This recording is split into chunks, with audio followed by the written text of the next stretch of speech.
Agartala, the city of joy. Bangladesh থেকে যারা অল্প খরচে এবং অল্প সময়ের মধ্যে ভারতে ঘুরতে আসতে চান, তাদের প্রথম পছন্দ হচ্ছে আগরতলা। এছাড়াও যারা ভারতের অন্যান্য রাজ্যে অল্প খরচে বাই এয়ারের মাধ্যমে ঘুরতে যেতে চান, তারাও আগরতলা থেকে অনেকেই অন্যান্য রাজ্যে যান।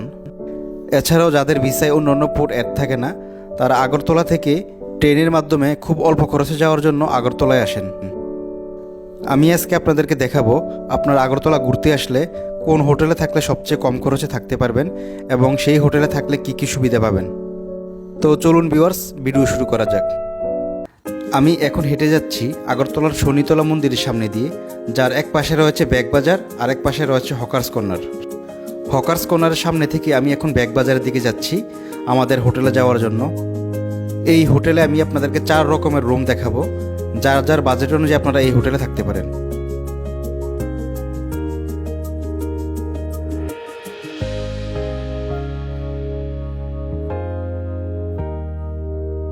হোটেলের সামনের এই রাস্তাটি হচ্ছে ব্যাগবাজার। আপনারা আগরতলা চেকপোস্ট থেকে মাত্র 20 টাকাতে এই ব্যাগবাজারের সামনে আসতে পারবেন। আর এই হচ্ছে আমাদের হোটেল, যেটার নাম হচ্ছে হোটেল মীনাক্ষী। আমরা এখন হোটেলের মেইন গেটের ভিতরে ঢুকলাম।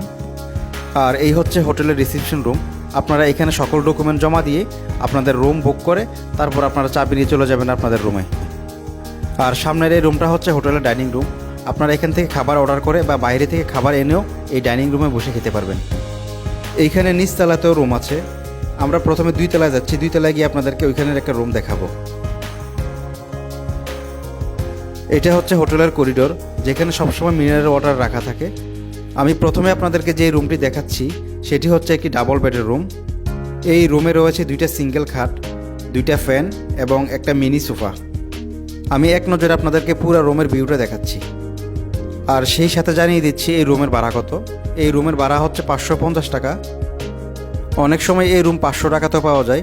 এই রুমে 2 জন থাকলে আপনাদের পার পার্সন পড়তেছে 250 থেকে 275 টাকা করে।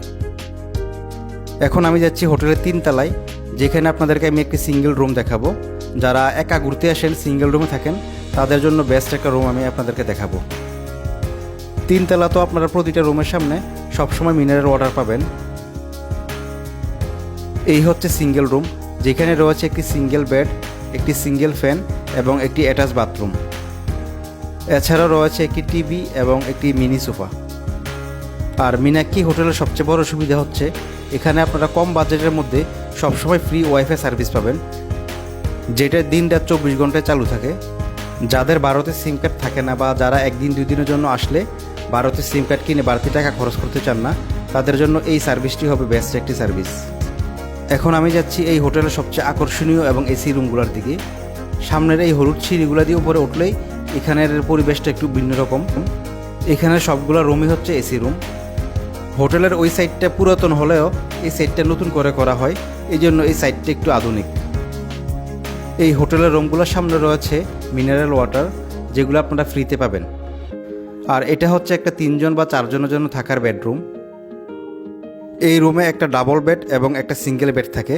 আমরা 4 জন ছিলাম, সেই জন্য আমরা 2টা বেডকে একসাথে করে ফেলি।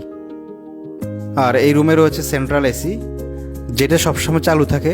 আর এখানে অন অফ করার সুইচ থাকবে, আপনারা চাইলে এটাকে অন করতে পারবেন বা অফ করতে পারবেন। এছাড়াও রয়েছে 2টা সিলিং ফ্যান, আপনারা এসি চালাতে না চাইলে ফ্যান চালাতে পারবেন। একই হোটেলের মধ্যে এই রুমটা অন্য অন্য রুমগুলোর তুলনায় ছিল অনেক আধুনিক। আর এই রুমের ভাড়া হচ্ছে 1500 টাকা। আপনারা চাইলে দামাদামি করে 200 টাকা কমাতে পারবেন। এছাড়াও এই রুমে আছে একটি বড় সোফা, একটি সিঙ্গেল সোফা, একটি ওয়ার্ড্রোব এবং একটি এলইডি টিভি। আর রয়েছে একটি আয়না। এখন আমি আপনাদেরকে এই রুমের যে অ্যাটাচ বাথরুমটি আছে সেটি দেখাচ্ছি। কোনো হোটেলে থাকার ক্ষেত্রে সেখানের বাথরুমটাও অনেক জরুরি একটি জিনিস।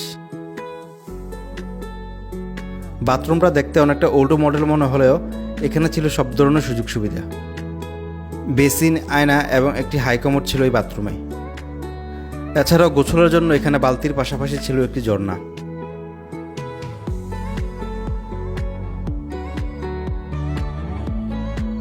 এখন আমরা যাচ্ছি এই রুমের সবচেয়ে কম বাজেটে যে রুমটি, সেই রুমটি দেখানোর জন্য। যাদের বাজেট একবারে কম তারা ওই রুমটিতে থাকতে পারবেন। কোথাও ঘুরতে আসলে এক একজনের এক এক রকম বাজেট থাকে, সবার কথা চিন্তা করে আমি এই ভিডিওটি করি। এটি হচ্ছে এই হোটেলের কমন বারান্দা। হোটেলের সামনে অনেক চেয়ার থাকে, আপনারা চাইলে ওইখান থেকে চেয়ার এনে এখানে বসে সবাই আড্ডা দিতে পারবেন। এটা হচ্ছে এই হোটেলের সবচেয়ে কম বাজেটের রুম, যেখানে একটি মিনি ফ্যান রয়েছে, একটি সিঙ্গেল খাট রয়েছে আর একটি জানালা রয়েছে।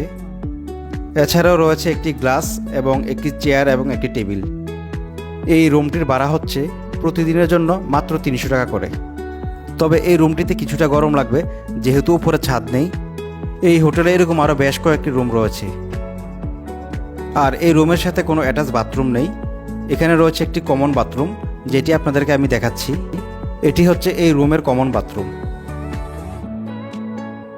এই হোটেলে থাকার ক্ষেত্রে আরেকটি সুবিধা হচ্ছে এই হোটেলের আশেপাশে রয়েছে আগরতলার বেশিরভাগ সুপার শপ, শপিং মল এবং পাইকারি বাজার। এছাড়াও এই হোটেলের খুব কাছেই হচ্ছে উজান্ত প্যালেস বা রাজবাড়ি, যেখানে হেঁটেও আসা যায়। এই হোটেলে থাকলে আপনাদেরকে এখানে সেখানে যাওয়ার জন্য বাড়তি ভাড়া গুনতে হবে না। আগরতলার আরেকটি অন্যতম প্লেস জগন্নাথ দিঘি, এটিও এই হোটেলের খুব কাছেই, যেখানে আপনারা সর্বোচ্চ 10 মিনিটের মধ্যে হেঁটে চলে আসতে পারবেন। তাছাড়াও আগরতলার প্রধান মন্দির জগন্নাথ বাড়ি কিন্তু এই হোটেলের খুব কাছেই। এই হোটেলের পাশে আরেকটি অসাধারণ মন্দির রয়েছে, যেটির নাম আমার জানা নেই। আপনারা যারা এই মন্দিরের নামটি জানেন তারা কমেন্টের মাধ্যমে জানাবেন। তো ভিউয়ার্স, আজকের ভিডিও পর্যন্তই। আমি চেষ্টা করলাম আপনাদেরকে কিছু গুরুত্বপূর্ণ তথ্য দেওয়ার জন্য। ভিডিওতে কোনো ভুল থাকলে আপনারা কমেন্টের মাধ্যমে জানাবেন এবং ক্ষমা সুন্দর দৃষ্টিতে দেখবেন। সবাই ভালো থাকবেন, দেখা হবে পরবর্তীতে নতুন কোনো ভিডিওতে। আল্লাহ হাফেজ।